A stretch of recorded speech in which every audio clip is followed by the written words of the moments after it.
ശ്രീനിവാസൻ എന്ന് പറയുന്നത് ശ്രീനിവാസൻ ജീനിയസ് ആണ്. വലിയ പ്രതിഭയാണ്. എന്തും അതിന്റെ സംഭവത്തിൽ അതിന്റെ കൂടെ നമുക്ക് പിടിച്ചു നിൽക്കാന്ന് പറഞ്ഞാൽ അത്ര ഈസി ആയിട്ടുള്ള കാര്യമില്ല. എന്നാൽ പോലും നമ്മള് ട്രൈ ചെയ്യും. അങ്ങോട്ടും ഇങ്ങോട്ടും കളിയാക്കാനുള്ള സ്വാതന്ത്ര്യമുണ്ട്. കാറിൽ നമ്മള് ടാക്സിയിൽ പൊയ്ക്കൊണ്ടിരിക്കുകയാണ്. അപ്പം ഡ്രൈവർ ചോദിച്ചു, ചേട്ടാ ഫ്രണ്ട് കയറണോ എന്ന് എൻ്റെ അടുത്ത് ചോദിച്ചു. അപ്പം ശ്രീനിവാസന ഡോർ തുറന്ന് അകത്ത് കയറിയിട്ട് പറഞ്ഞു, അവരൊന്നും ഫ്രണ്ടിൽ ഇരിക്കാറായില്ല എന്ന് പറഞ്ഞിട്ട് ഡോർ തുറന്ന് കയറി. അപ്പം ഉടനെ തന്നെ ഞാൻ ബാക്ക് ഡോർ പറഞ്ഞിട്ട്, അതെ മുതലാളിമാർ എപ്പോഴും ബാക്കിലാണ് ഇരിക്കുന്നത്.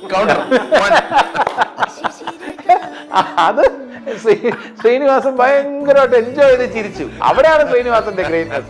അതല്ലാതെ അതില് ഒരു ജെന്യുവിൻ ആയിട്ടുള്ള ആർട്ടിസ്റ്റ് ആയതുകൊണ്ട് ശ്രീനിവാസൻ അതിലും ചിരിച്ചു. വേറെ വല്ലവരാണെങ്കിൽ അത് അയാളെ കൊച്ചാക്കാൻ പറഞ്ഞെന്ന രീതിയിൽ ഗൗരവത്തിരുന്നേനെ. നമ്മള് തിരിച്ച് ശ്രീനിയെ എത്ര കളിയാക്കി പറഞ്ഞാലും ശ്രീനി ചിരിക്കേ ഉള്ളൂ.